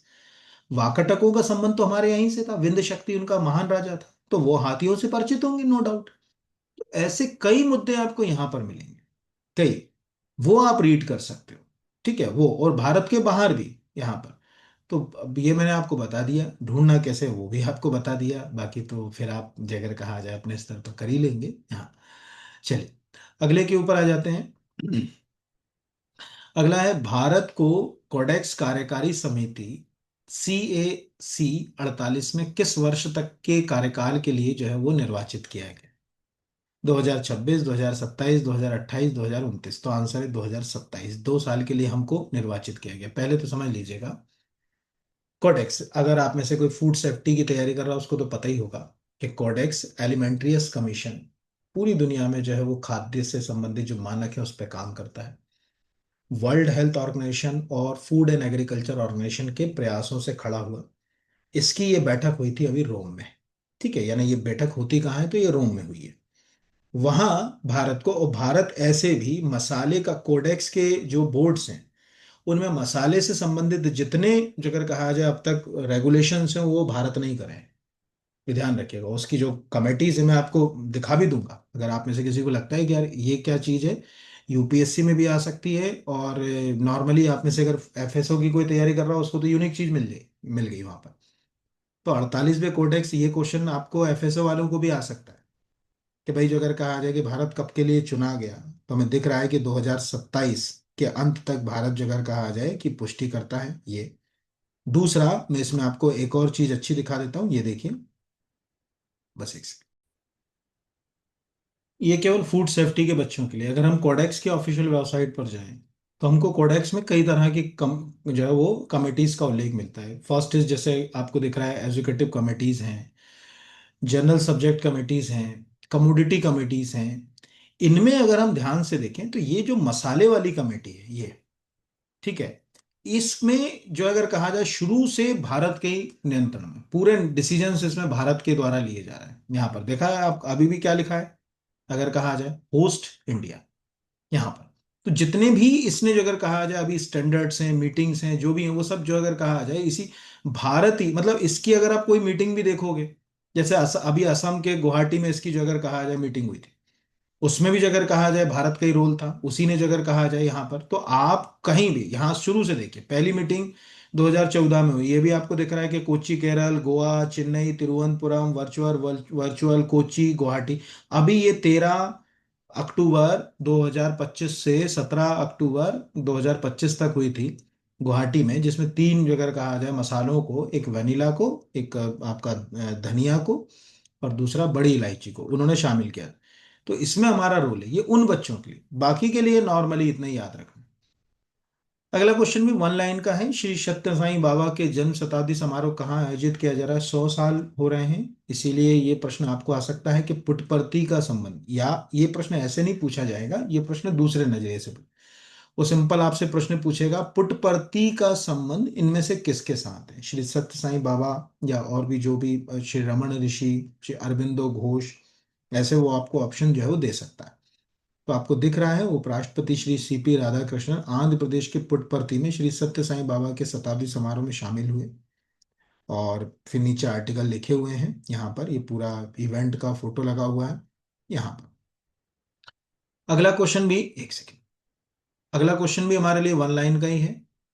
सालू मर्दा टिकाऊका, जिनका हाल ही में निधन हो गया, का संबंध निम्नलिखित में से किस क्षेत्र से है? पर्यावरण, वन, साहित्य, नृत्य, संगीत और फिल्म। आंसर है इसका पर्यावरण एवं वन। बहुत सिंपल सा है। भारत में, स्क्रीन पे आपको दिख रहा होगा, भारत में ट्री वुमेन ने 114 साल की उम्र में छोड़ी दुनिया, प्रोटोकॉल तोड़ राष्ट्रपति को दिया था आशीर्वाद। ठीक है, तो पद्मश्री पुरस्कार से सम्मानित पर्यावरणविद थी, और 114 वर्ष की उम्र में उनका निधन हुआ। उन्हें वृक्ष माता की जो है वो उपाधि जो है वो दी जाती है, या वृक्ष माता कहा जाता था। यहाँ पर बकायदा आपको आर्टिकल्स लिख रहे हैं यहाँ पर कि उन्हें पद्मश्री से 2019 में सम्मानित किया गया, राष्ट्रीय नागरिक पुरस्कार से 1995 में, इंदिरा प्रियदर्शनी वृक्ष मित्र पुरस्कार से 1997 में। ऐसे कई सारे अवार्ड्स हैं, बट ये अवार्ड सामान्य काम के नहीं इतना, लेकिन फील्ड काम की है। आपसे फील्ड के बारे में जो अगर कहा जाए प्रश्न पूछा जा सकता है, ये याद रखिएगा। अगला है, सीमा सुरक्षा बल बीएसएफ द्वारा लॉन्च लॉन्च की गई महिला ड्रोन यूनिट का नाम क्या है?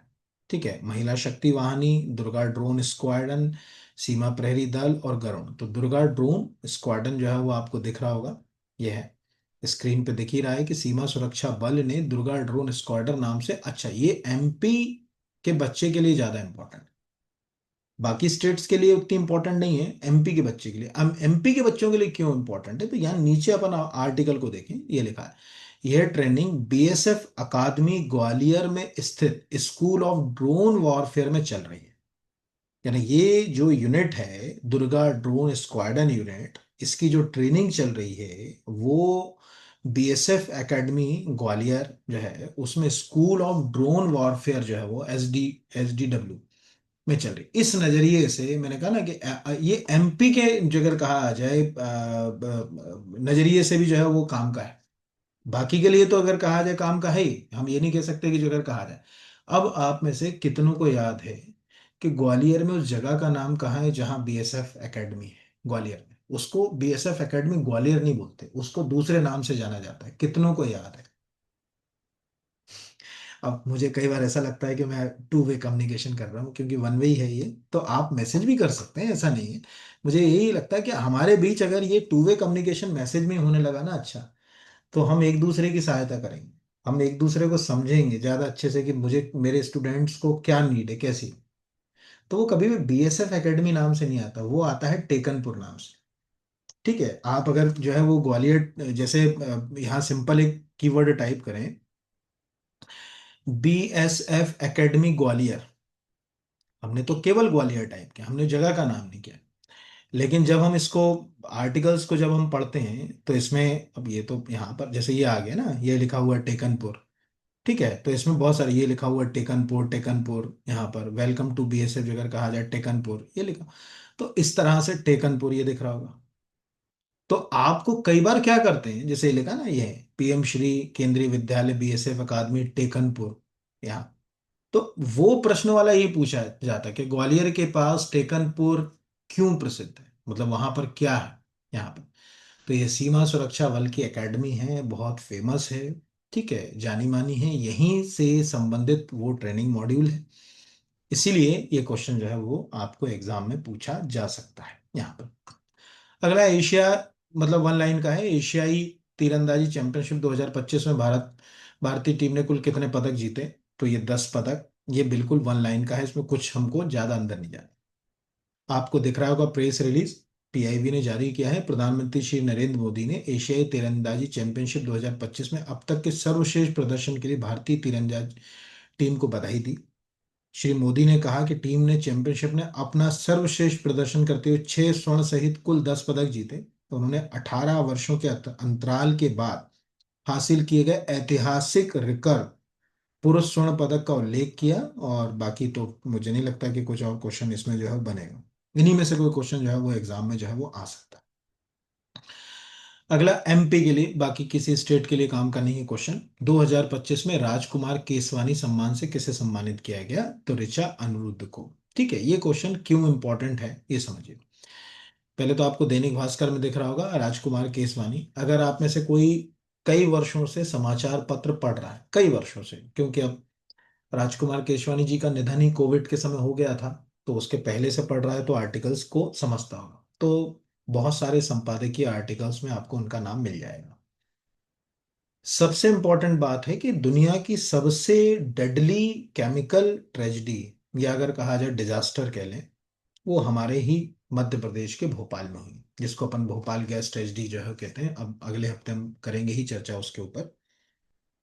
तो उस ट्रेजेडी को दुनिया के सामने लाना, उसमें किस तरह से अगर कहा जाए चुनौतियां रहीं, जिन लोगों को वो गैस ट्रेजेडी में जो पीड़ित रहे, उनके अधिकारों को कैसे उनका उल्लंघन हुआ, कैसे उनके अधिकार जो छीने गए, ऐसे बहुत सारे मुद्दों पर अंतर्राष्ट्रीय राष्ट्रीय मंचों पर बात उठाई राजकुमार केसवानी ने, और उनके हक के लिए लड़ाई भी लड़ी उन्होंने एज ए जर्नलिस्ट। तो वो उस नजरिए से भी एक प्रश्न जो है वो आपको आ सकता है। और ये आपको इस बहाने ये भी है, देखो, जैसे हम कहते हैं ना कि सप्रे संग्रहालय, आपने कई बार देखा होगा कि एक बार क्वेश्चन आ जाता है कि सप्रे संग्रहालय कहाँ है, तो भोपाल में क्यों है, तो वो पत्रकारिता से संबंधित जो अगर कहा जाए प्रसिद्ध है। तो जैसे आज अगर हम मध्य प्रदेश के अंदर सप्रे जो है वो संग्रहालय को, या माधव सप्रे संग्रहालय को पत्रकारिता से जोड़कर देखते हैं, जो पत्रकारिता पे काम कर रहा है, वैसे ही पत्रकारिता में एक बड़ा नया नाम जो है वो है अब राजकुमार केसवानी। ठीक है, उनका एक बड़ा योगदान रहा आधुनिक अभी पत्रकारिता में, तो उनका जो है अगर कहा जाए हम योगदान जो है वो बहुत महत्वपूर्ण जो है वो मान सकते हैं। इसीलिए ऐसे क्वेश्चंस को आप स्टैटिक माना कीजिए।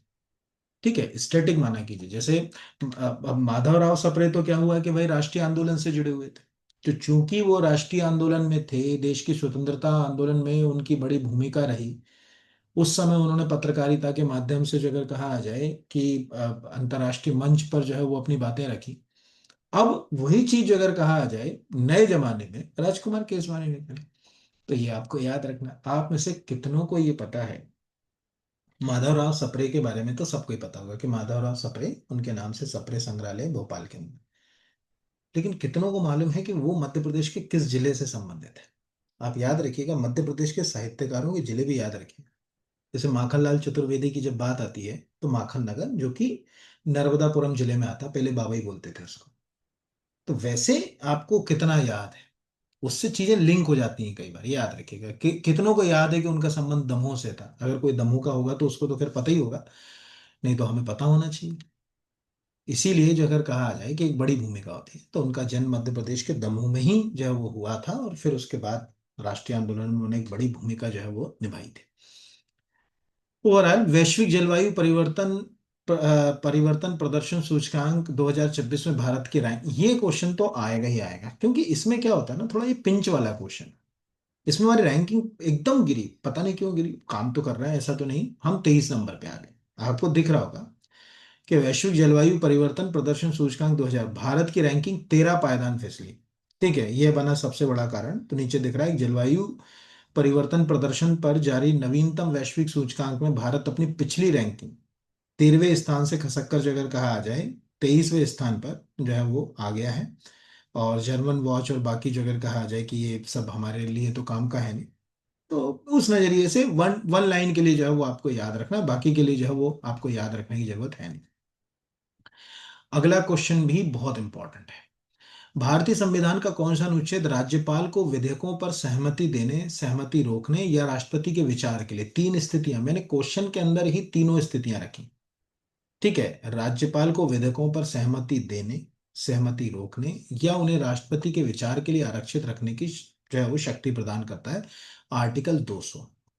ये क्वेश्चन क्यों आ सकता है और कैसे ये आर्टिकल 201 से क्लैश होता है, ये ध्यान रखिएगा। 201 भी इससे मिलता ही जुलता है, लेकिन जब तक आप ओरिजिनल आर्टिकल्स को रीड नहीं करोगे, आप 200 और 201 के बीच का गैप ही नहीं समझ पाओगे। वो मैं आपको समझाता हूं। पहले तो देखिए, बिल मंजूरी पर राज्यपाल राष्ट्रपति के लिए कोई डेडलाइन नहीं, सुप्रीम कोर्ट है ना।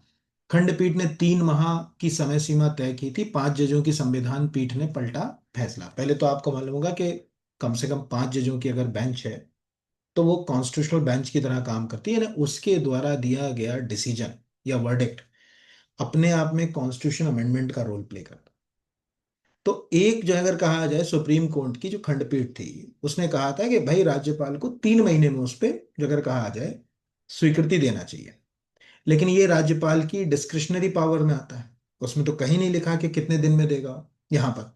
तब वो केस जो है वो थोड़ा सा आगे गया, और जब अभी आगे गया तो फिर जो है वो सुप्रीम कोर्ट ने इसमें जो, एक सेकेंड, सुप्रीम कोर्ट ने जो उसमें डिसीजन दिया, अगर हम यहाँ पर इसको पढ़ें तो यहाँ आपको दिख रहा है कि राज्यपालों के पास 3 विकल्प, जिसमें से एक चुने। चीफ जस्टिस ने कहा कि अनुच्छेद 200 के तहत राज्यपाल के पास 3 विधेयक हैं, विधेयक को मंजूरी दे, राष्ट्रपति को भेजे या सुझावों सहित लौटा दे।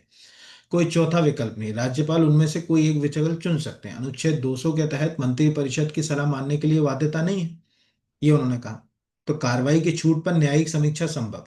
ठीक है, हाँ, अनुच्छेद 200 के तहत राज्यपाल के फैसले गुण दोषों पर कोर्ट में जांच नहीं कर सकता, राज्यपाल को न्यायिक कार्रवाई से छूट है।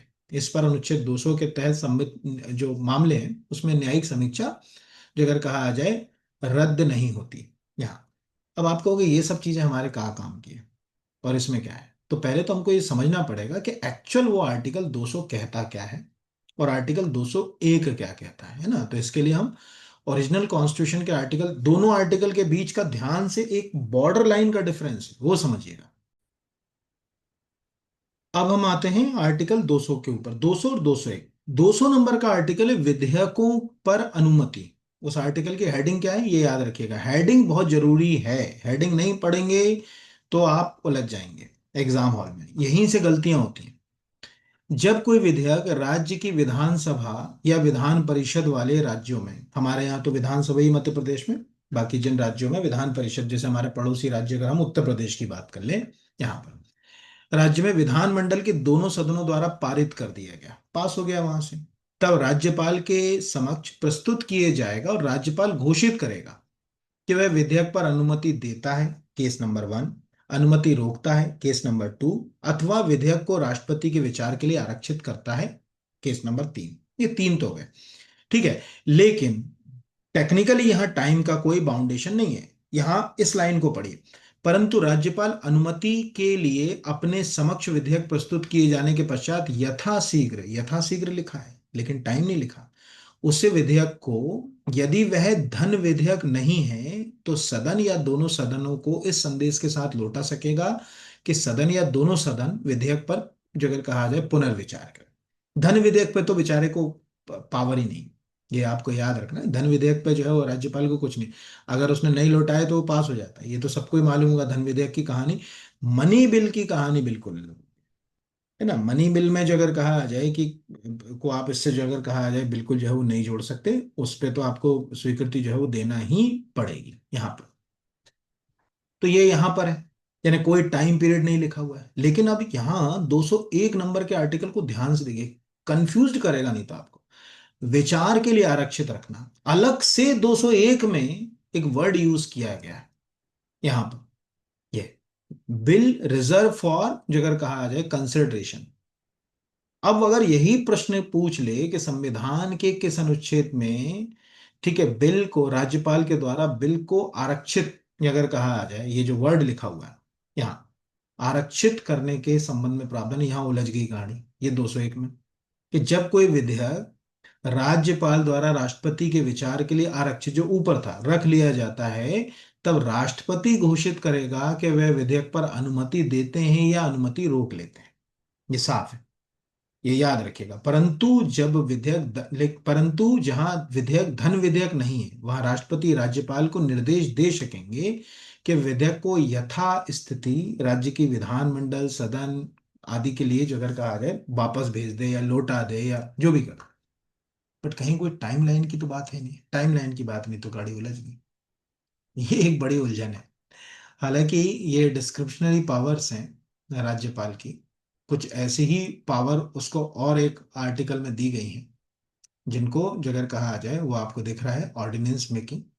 ऑर्डिनेंस में भी राज्यपाल को बहुत सारी अध्यादेश शक्ति, आपको मालूम होगा कि संविधान के अनुच्छेद 123 के तहत राष्ट्रपति और 213 के तहत जो अगर कहा जाए राज्यपाल की जो अगर कहा ऑर्डिनेंस मेकिंग जो है वो पावर्स है। उसमें भी ऐसे ही कुछ है, शायद यही सोचकर सुप्रीम कोर्ट ने जो अगर कहा जाए अपने वर्डिक्ट में ये बात कही। अब एग्जाम में देखते हैं कि जो है वो क्या हो सकता है। अगला है, डिफेंस थिएटर नेटवर्क में रिलीज होने वाली भारत की पहली पहली भारतीय फिल्म कौन सी है? 120 बहादुर। आप याद करिए, ये फिल्म तो अभी न्यूज में आ गई और अभी रिलीज हुई। हमने लगभग 2-3 महीने पहले एक करंट अफेयर्स पढ़ा था, जिसमें इस भारत चाइना जो युद्ध था 1962 का, उस युद्ध के ऊपर इन 120 जवानों की पूरी स्टोरी के ऊपर हमने क्वेश्चन बनाया था 3-1 महीने पहले। आप अगर पुराने करंट अफेयर्स देखेंगे, किसी को याद होगा तो वो नीचे कमेंट भी कर सकता है। हमने कर चुके हैं, मतलब उसके ऊपर हम डिस्कशन कर चुके हैं कि ये, मैंने उसमें क्वेश्चन प्रश्न किया था कि रेजांग ला का जो युद्ध है वो किस वर्ष हुआ था, ऐसे ही कुछ पूछा था मैंने, या तो किस वर्ष पूछा था, या रेजांग ला की लड़ाई किस युद्ध से संबंधित थी, 1962, 1965, 1999, ऐसे करके ऑप्शन मैंने दिए थे। तो, तो आपको दिख रहा है कि फरहान अख्तर की वॉर फिल्म 120 120 बहादुर, ये आपको याद रखना है। पिक्चर का नाम भले ही मत याद रखिए, लेकिन ये रजांग ला का युद्ध याद रखिए। ये बिल्कुल वैसा है जैसे एक फिल्म बनी थी हकीकत। तो हकीकत पुरानी फिल्म है, नई वाली हकीकत में समझ लीजिएगा, पुरानी फिल्म है। उसमें गाना है, कर चले हम फिदा जानो तन साथियों, अब तुम्हारे हवाले वतन साथियों। यहाँ पर वो 62 के वॉर पर बनी थी फिल्म। उसको राष्ट्रपति जी ने भी देखा था, उसके बाद कई वर्षों तक वो न्यूज में रही, चर्चा में रही हकीकत मूवी। आज भी अगर आप में से कोई रेडियो सुनता होगा तो विविध भारती के ऊपर जयमाला करके एक कार्यक्रम आता है, उसमें उसके गीत अभी भी सुने जाते हैं। तो 62 में रेजांग ला की लड़ाई, ये 1962 में इंडिया और चाइना के बीच की जो डिस्प्यूट था और वो जो युद्ध में कन्वर्ट हो गया था, उसमें सबसे महत्वपूर्ण लड़ाई जो थी ये थी, सबसे महत्वपूर्ण लड़ाई। उसकी भी कहानी अब आप याद करो, कितनों को रिवाइज हुआ कि 1962 में जो हमारा चीन से युद्ध हुआ, उसकी ड्राफ्ट क्या है? कितनों को याद आया कि वो पंचशील एग्रीमेंट कब हुआ? कितनों को? मैंने क्या बोला, आपको एक ही तरीका सीखना है, आपको रिवीजन करना है तो आंख बंद करके सोचना है कि उस युद्ध, अभी आपको 62 का वॉर दिख रहा है ना, 62 के वॉर की इमेज की क्रिएट करी कि यार हमारे संबंध सही कब हुए? 54 में। ठीक है, 1954 में हमने पंचशील का एग्रीमेंट साइन किया, उसके बाद एक नारा लगना शुरू हो गया, हिंदी चीनी बाय बाय। ठीक है, हिंदी चीनी भाई भाई नहीं, बाय बाय, वो लोग चाइनीज उसमें। उसके बाद जो अगर कहा आ जाए कि जब तिब्बतन इंसर्जेंसी हुई, यानी तिब्बत में विद्रोह हुआ, और उस जगह कहा आ जाए तिब्बतन इंसर्जेंसी के बाद दलाई लामा भारत आ गए, और उन दलाई लामा के मतलब दलाई लामा को हमने जो अगर कहा आ जाए मतलब शरण दे दी। उसके बाद भारत और चीन के संबंध बिगड़े, बिगड़ते चले गए। 1959 में ना तो वो तिब्बतन अपराइजिंग इंसर्जेंसी, जो आपको वर्ड यूज करना हो, वो होता। उसके बाद की जो सिचुएशन बिगड़ती, चीन हमारे ऊपर आरोप लगाता कि आपने पंचशील का एग्रीमेंट तोड़ दिया, क्योंकि उसमें सोवरेनिटी की बात थी। आप एक दूसरे के आंतरिक मामलों में हस्तक्षेप नहीं करोगे। हमने हस्तक्षेप भी करा। हमने कहा कि तिब्बत एक जगह कहा जाए इंडिपेंडेंट जो है वो मतलब स्टेट के रूप में हम कहने लगे। बहुत सारे इश्यूज थे उस समय। उसके बाद 1962 में हमारा वॉर हो गया। उस वॉर में कई सारी जगह कहा जाए लड़ाइयाँ लड़ी गई, और उनमें सबसे ज्यादा चर्चित इतिहास में जो लड़ाई जो अगर कहा जाए मानी जाती है, वो मानी जाती है आपकी रेजांगला की लड़ाई।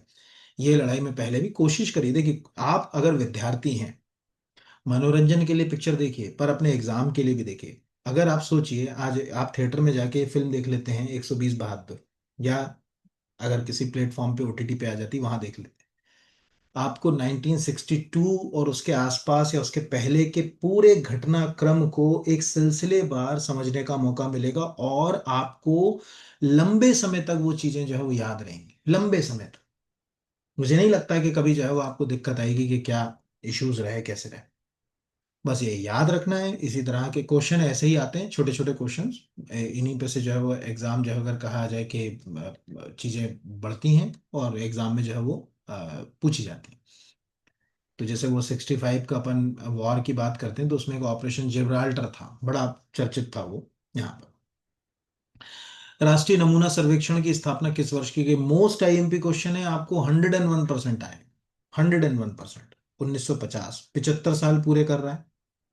दिख रहा है कि राष्ट्रीय नमूना सर्वेक्षण, देखो, आज हमारे पास पहले तो समझ लीजिएगा कि एक आर्थिक और सांख्यिकी विभाग होता है।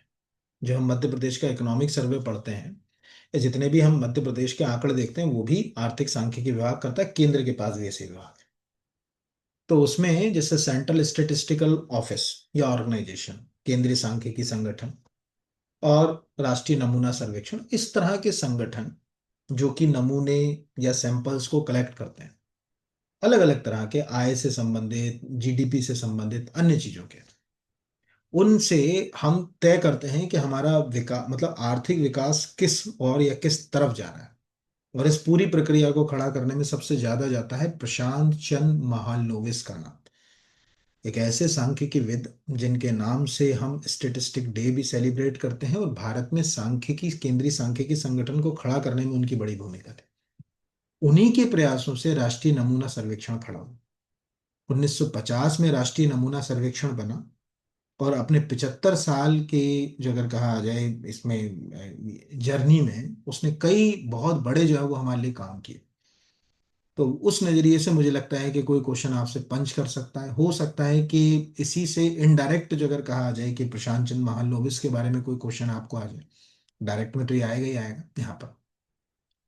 अगला है वन लाइन का, मध्य प्रदेश सरकार ने किस वर्ष तक नवीनीकरणीय ऊर्जा उत्पादन को 20 गीगावाट तक करने का लक्ष्य निर्धारित किया गया है? तो ये तो बेसिक सा है क्वेश्चन, जो अगर कहा जाए 2030। ऑलमोस्ट मुझे नहीं लगता कि किसी को इसमें कोई जो है वो दिक्कत आएगी यहाँ पर, है ना। ये वन लाइन का क्वेश्चन है। अगला है, हाल ही में कूनो नेशनल पार्क में मुखी नामक मादा चीते ने कितने शावकों को जन्म दिया? तो 5। ये क्वेश्चन इंपॉर्टेंट हो सकता है। ये इसलिए इंपॉर्टेंट हो सकता है क्योंकि पहली चीता जो यहीं जन्मी अब मां बनी, यानी मुखी का जन्म भी भारत में हुआ। तो उसके जो बच्चे हैं 5, उनका जन्म भी भारत में हुआ है। तो नो डाउट उन मतलब जो एडॉप्टेशन जैसे कहते हैं, अनुकूलन जिसे कहा जाता है, उसमें वो ज्यादा बेहतर तरीके से ढल पाएंगे यहाँ के, क्योंकि वो उनके जीन पूल में हम पूरी तरीके से अफ्रीकन नहीं मान सकते। वो यहाँ जब कोई चीता जन्मा और धीरे धीरे यहाँ की जलवायु में बड़ा हुआ, तो उसने अपने जीन में कई चीजों का इस तरह से बदलाव किया कि उसकी आने वाली जनरेशन उसके अनुरूप अपने आप को ढाल ले। आने वाली जनरेशन तो इनकी सर्वाइविंग जो अगर कहा आ जाए परसेंटेज जो है वो ज्यादा रहे। तो मुझे तो नहीं लगता कि कोई बड़ा क्वेश्चन आएगा, लेकिन शायद वो कितने चीते, ये प्रश्न पूछ ले। उस चीते का नाम पूछ ले मुखी का, कि किसने जन्म दिया, ये भी जो है वो प्रश्न आपसे पूछा जा सकता है। अब वो उसके ऊपर है कि क्या क्वेश्चन जो है वो पूछेगा यहाँ पर। ये फिर इसके बाद अगला अगला वन लाइन का है, लेकिन इसके बाद आपको एक बहुत इंपॉर्टेंट आर्टिकल पढ़ा रहा हूँ, क्योंकि ये 14 से 20 तारीख का जो है वो अगर कहा जाए करंट अफेयर्स है। और भगवान बिरसा मुंडा की हम 150वीं जयंती मना रहे हैं। तो उसके ऊपर एक प्रेस रिलीज पढ़ाऊंगा मध्य प्रदेश जनसंपर्क का, कि आपको उससे कैसे क्वेश्चन बनते हैं। हरदीप सिंह पुरी ने दक्षिण कोरिया के किस प्रमुख जहाज के निर्माण का दौरा किया? तो ये हनवा ओसेन पर गए थे। एक्चुअली ये क्वेश्चन मैंने क्यों लिया, ये पहले तो आप स्क्रीन पे देख लीजिएगा। यहाँ पर दिख रहा है कि मंत्री हरदीप सिंह पुरी ने दक्षिण कोरिया के हनवा ओसेन ओशान के जहाज निर्माण केंद्र का दौरा किया। अभी प्रधानमंत्री जी कुछ समय पहले सऊदी की एक रिफाइनरी की यात्रा पर गए थे, सऊदी अरेबिया की। और वो रिफाइनरी का क्वेश्चन एग्जाम वाले ने पूछ लिया। तो ये वहां का सबसे बड़ा, जो अगर कहा जाए वो आसान सबसे बड़ा विशाल जहाज निर्माण केंद्र है। इसलिए ये क्वेश्चन जो है वो आपको पूछा जा सकता है, और बाकी तो और कोई कारण इसका जो है वो है नहीं। अब मैं आपको एक प्रेस रिलीज पढ़ा रहा हूँ मध्य प्रदेश शासन का, बहुत इंपॉर्टेंट है। और उससे कोई क्वेश्चन बन सकता है, और आपको ये पता होना चाहिए कि आलेख हमको कैसे पढ़ना है ना। देखिएगा, मध्य प्रदेश के जनसंपर्क पे जो आलेख आते हैं उसमें हमारे लिए इंपॉर्टेंट है ये तीन आलेख। 13 नवंबर और 14 नवंबर के ये दो आलेख। ये क्यों है, पहले तो देखिए 13 नवंबर का जो आलेख है वो है जनजाति समुदाय की सांस्कृतिक विरासत और स्वाभिमान का उत्सव, डॉक्टर कुंवर विजय सिंह। हमको मालूम है कि हमारे जनजातीय मंत्री ही हैं, लेखक जनजातीय कार्य मंत्री मध्य प्रदेश शासन। इस तरह के आर्टिकल में हमें कई यूनिक क्वेश्चंस मिलते हैं। फॉर एग्जांपल, जैसे यहाँ के आर्टिकल को हम धीरे धीरे रीड करें, तो वो नीचे लिख रहे हैं कि भगवान बिरसा मुंडा का जन्म 15 नवंबर 1875 को झारखंड के उलीहातू गांव में हुआ। तो एक प्रश्न तो ये हो गया कि उलीहातू गांव का, या उलीहातू, उनको उलीहातू जो भी कहा जाता था उस गांव से, उलीहाती गांव में एक साधारण, ये पहला पढ़ लिया हमने। मतलब पूरा आर्टिकल मत पढ़िए आप, लेकिन उसमें से इंपॉर्टेंट फिगर्स जरूर निकालिए। ये उलीहाती गांव गांव हो गया, ये पहला। दूसरा, उल गुलान विद्रोह का नेतृत्व। तो यहाँ पर आ गया कि भगवान बिरसा मुंडा ने उल गुलान। अगर आप में से कोई थोड़ा बहुत भी पीएससी की तैयारी कर रहा है, तो आप, मेरे को लगता है, या तो 2022 या 23 का एमपीपीएससी का पेपर उठाइए, मेंस का, उसमें उल गुलान विद्रोह का उल्लेख था, केवल उल गुलान लिखा। अगर आपको ये रीड किया ही होता तो आपको ये चीज समझ, जैसे लिखा ना, भगवान बिरसा मुंडा को उलगुलान नामक जनजातीय विद्रोह का नेतृत्व किया। ये एक हमारे लिए हो गया कि उलगुलान विद्रोह का नेतृत्व किसने किया था। फिर अगला कि भगवान बिरसा मुंडा के नेतृत्व में इस आंदोलन को जन क्रांति की लहर पैदा की गई, और जनजातीय समुदाय ने उन्हें धरती आबा के रूप में सम्मानित किया गया। यानी भगवान, जो अगर कहा जाए बिरसा मुंडा को धरती आबा कहा जाए, तो इसी जगह कहा जाए कि मतलब नाम से, धरती आबा नाम से हमने धरती आबा ग्राम उत्कर्ष अभियान जो है वो अगर कहा जाए शुरू किया। आप सोचिए, हमने दो योजनाएं चलाई। एक हमने जो अगर कहा जाए मतलब धरती आबा नाम से योजना चलाई, और एक जो अगर कहा जाए पीएम जनमन नाम से योजना चलाई। तो वो जो धरती आबा, अभी धरती आबा तो एक के बाद एक है। दो अलग अलग जो अगर कहा जाए ईयर में वो हमने जो है वो स्कीम्स लेकर आए, धरती आबा और जनमन जो है वो प्रधानमंत्री जनमन योजना। वो भी मैं इसमें आपको समझाऊंगा कि कैसे आप लिंक करोगे। पहले तो मैं इसको रीड करा देता हूँ, फिर मैं वहां पर जाऊंगा। तो अभी आपको तीसरा हो गया कि धरती आबा के रूप में सम्मानित किया गया, किसे कहा जाता था। फिर नीचे लिख रहा है यहाँ पर अगला क्वेश्चन कि बिरसा मुंडा ने, ठीक है, बिर साहित नामक एक धार्मिक आंदोलन भी चला। अभी यही आपको प्रश्न एग्जाम वाला इस साल पूछ ले पीएससी में। ये तो आपको स्क्रीन पे दिख रहा है कि बिरसाइद बिरसा मुंडा द्वारा 1895 में स्थापित एक धर्म है जिसका उद्देश्य आदिवासी समाज को एकजुट करना और उनकी संस्कृति की रक्षा करना। क्या ये यूनिक क्वेश्चन आपको नहीं मिला? बिल्कुल यूनिक क्वेश्चन। सोचिए आपके पास जो कंटेंट है उसमें आपने कितना पढ़ा है इसको। ऐसे कई सारे जो अगर कहा जाए प्रश्न आपको यहां से मिलते हैं। तो विकास में भागीदारी, ये जैसे उस आर्टिकल को आप पूरा रीड करें। आप, मैंने क्या कहा, आर्टिकल को एक एक लाइन नहीं रीड करना, आर्टिकल में से की पॉइंट्स रीड करना। जैसे अब ये तो नॉर्मली स्टेटमेंट हो गया, नीचे गए कि राज्य सरकार ने जनजातीय महानायकों की स्मृति में संग्रहालयों का निर्माण कर रही है। छिंदवाड़ा में बादल भोई जनजातीय स्वतंत्रता संग्राम संग्रहालय, जबलपुर में राजा शंकर शाह कुंवर रघुनाथ शाह जनजातीय संग्रहालय, बनाया जा रहा है। जबलपुर एयरपोर्ट और मदन महल फ्लाईओवर रानी दुर्गावती के नाम पर किया गया। पचमढ़ी अभ्यारण्य का नाम राजा भभूत सिंह के नाम पर किया गया। रानी कमलापति स्टेशन भोपाल, टंट्या भील विश्वविद्यालय खरगोन, राजा शंकर शाह विश्वविद्यालय छिंदवाड़ा। ये रिवीजन हो गया ना। ठीक है, ये रिवीजन आपका हो गया ना। यहाँ पर अगर कहा जाए ये पहला आर्टिकल, मतलब आपने एक आर्टिकल पढ़ा तो आपको कितने सारे क्वेश्चन उसमें मिल गए। सेम 14 तारीख का प्रेस रिलीज है, ये कैलाश विजयवर्गीय जी के द्वारा किया गया, ये भी मंत्री हैं। इस आर्टिकल में भी उन्होंने जनजातीय गौरव दिवस पर एक आर्टिकल पूरा लिखा। तो यहाँ पर आपको ये लिखा कि आदिवासी समाज उन्हें धरती आबा यानी धरती पिता से सम्मानित करता था। उन्होंने अब ये स्टेट, अगर पीएससी वाला तुमको ये स्टेटमेंट लिख दे, अबूजा राज एते जाना महारानी राज टूंडे जाना, तुमको ये प्रश्न कर दे एग्जाम वाला, पूछ ले कि भाई ये स्टेटमेंट किसके द्वारा दिया गया, और पहला लिख दिया टंट्या भील, ठीक है, दूसरा लिख दिया बिरसा मुंडा, तीसरा लिख दिया खाजिया नायक, राजा शंकर शाह, रघुनाथ शाह, कंफ्यूज हो गए यहाँ पर। तो अबूजा राज यहाँ पर यह नारा महान आदिवासी स्वतंत्रता, आजकल आते हैं इस स्टेटमेंट वाले क्वेश्चन, तो ये यूनिक क्वेश्चन होते हैं। तो वर्ष 1900 में बिरसा मुंडा के नेतृत्व में आंदोलन तेजी से फैल रहा था, डस डस डस। बाकी तो आर्टिकल हमारे लिए काम का नहीं, आप खुद धीरे धीरे करके जब नीचे तक जाओगे, जैसे यहाँ पर आपको कितने सारे आर्टिकल मिल गए। जैसे आपको जनजातीय क्रांति में एक नाम यहाँ पर मिल गया, वीर बुद्धू भगत का नाम। सिद्धू और कान्हू, ऑलमोस्ट कभी आपने अपने जीवन में संथाल विद्रोह कभी पढ़ा हो, हुल विद्रोह कभी पढ़ा हो, संथाल का एक नाम था, हुल उसी को कहते थे, ये पढ़ा हो तो सिद्धू और कान्हू की स्टोरी आपने पढ़ी ही होगी, ये आप याद रखिएगा। ठीक है, तो हुल विद्रोह जिसे संताल विद्रोह के नाम से भी जाना जाता है, 1855 में ब्रिटिश शासन के जमींदारों के शोषण के खिलाफ संताल आदिवासियों द्वारा किया गया, और इसका नेतृत्व सिद्धू और कान्हू मुर्मू ने किया था। ये झारखंड में डस डस डस यहाँ पर है। ये रिवीजन ऐसे ही होता है, और कोई तरीका जो है नहीं। फिर अपन नीचे आर्टिकल में हमारे मध्य प्रदेश का आ गया। यहाँ पर कार्ल मार्क्स ने भी देखो अपने उसमें इसका उल्लेख किया है, notes on Indian history. Karl Marx ने नोट्स ऑन इंडियन हिस्ट्री में संथाल क्रांति को भारत की पहली जन क्रांति का, प्रश्नकर्ता आपसे पूछ ले कि कार्ल मार्क्स ने किस क्रांति में संथाल क्रांति को, मतलब जगह कार्ल मार्क्स ने नोट्स ऑन इंडियन हिस्ट्री में किसे भारत की पहली जन क्रांति का, पहली सन्यासी विद्रोह, दूसरी संथाल विद्रोह। अब पता चले हमने तो सन्यासी विद्रोह पढ़ रखा है, क्योंकि भारत में और आनंदमेंट अभी न्यूज में भी है, तो हमारा क्वेश्चन ही गलत हो गया। ऐसे क्वेश्चन उलझ जाते। तो मध्य प्रदेश के निमाड़ का नाम आते ही टंट्या मामा या टंट्या भील का स्मरण होता है, उन्हें निमाड़ का शेर कहा जाता है। ये एक क्वेश्चन हो गया यहाँ पर अगर कहा जाए। इसी तरह राजा शंकर शाह रघुनाथ शाह का 1857 की क्रांति में जो है वो योगदान। ठीक है, बड़वानी के क्षेत्र में भीमा नायक का योगदान, ये हो गया। शहीद भीमा नायक का कार्यक्षेत्र बड़वानी रियासत के महाराष्ट्र से खानदेश तक फैला हुआ था। उन्हें आदिवासी का पहला योद्धा माना जाता है जिसे अंडमान के काला पानी में फांसी दी गई। ये एक और क्वेश्चन हो गया कि जैसे आपसे कोई पूछ ले कि भीमा नायक को कहाँ फांसी दी गई, तो काला पानी यानी अंडमान में दी गई। तो ये भी एक आपको इम्पोर्टेंट, मतलब ये यूनिक क्वेश्चंस हैं जो आपने आर्टिकल्स रीड किया, अभी दो आर्टिकल्स रीड किया आपने यहाँ पर। फिर नीचे राजा भूष शाह के बारे में। राजा भूष शाह ने नर्मदा अंचल का शिवाजी कहते थे। जंगलों में रहकर अंग्रेजों को 3 साल तक परेशान करने वाले राजा भूष शाह ने गोरिल्ला युद्ध के साथ साथ मधुमक्खियों के छत्ते से हमला करने में माहिर थे।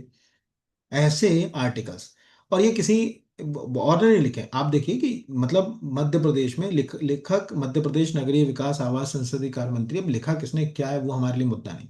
एज ए स्टूडेंट हमारी पहली भूमिका है कि हमारे पास एक कंटेंट आपको अच्छा मिल रहा है। क्या आपको याद नहीं कि संग्रामपुर के बारे में एग्जाम में पूछा जाता है? क्या आपको याद नहीं कि पचमढ़ी के बारे में पूछा जाता है? ये सब कुछ अगर कहा जाए, हमको मालूम है कि प्रश्न जो है वो पूछे जाते हैं। उली हाथू, बिरसा मुंडा की जन्मभूमि, अगर कहा जाए, ऐसे प्रश्न जो है वो आपको आते हैं, और इन्हीं से जो है वो क्वेश्चन जो है वो लिंक होते हैं। तो ये बस आपने को याद रखना है कि ये दो प्रेस रिलीज, बाकी जो कहा जाए ये तीसरा वाला प्रेस रिलीज तो इतना हमारे लिए जो है अगर कहा जाए काम का नहीं है। दो प्रेस रिलीज जो मैंने आपको बताया, उनमें कई सारे ऐसे क्वेश्चन जो है वो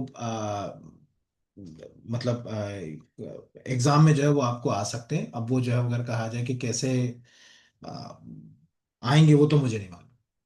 ठीक है, जाते जाते अभी मैं आपको, जैसे अभी आपको देखो जनजाति मतलब योजनाओं को कैसे याद रखें, है ना।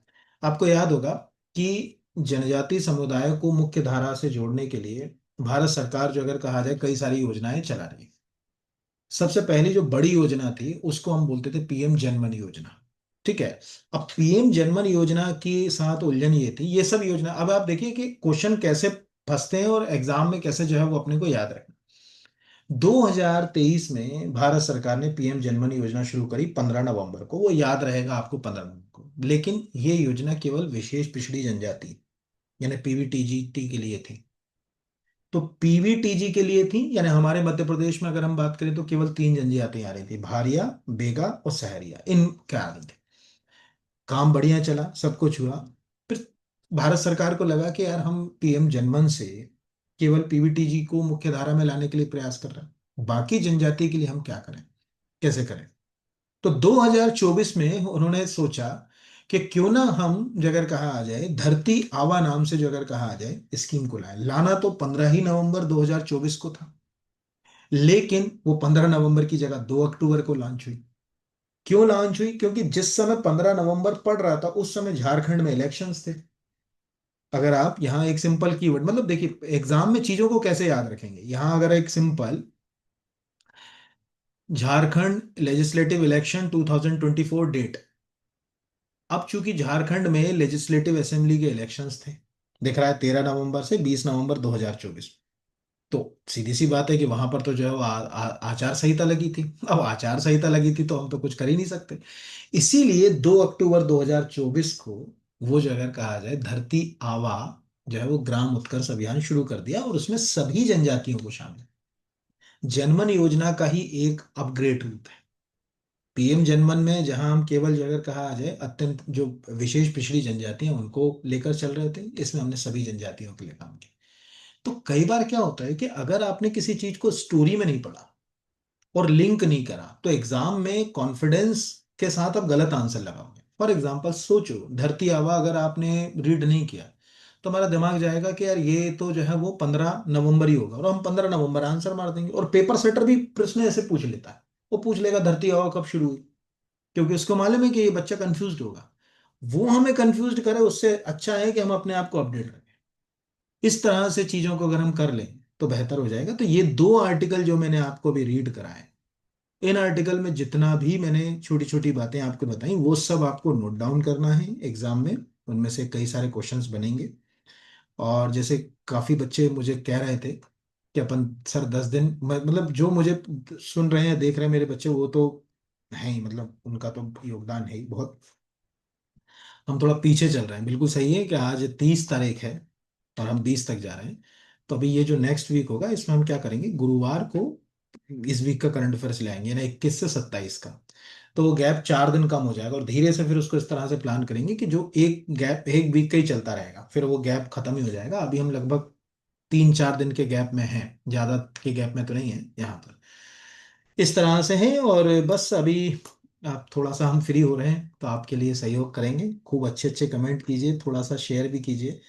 चैनल को फॉलो भी नहीं करते हैं लोग, तो नंबर ऑफ फॉलोअर्स भी कम है। और देखने वाले तो जितने बच्चे डेडिकेट हैं मेरे वो देख ही रहे हैं।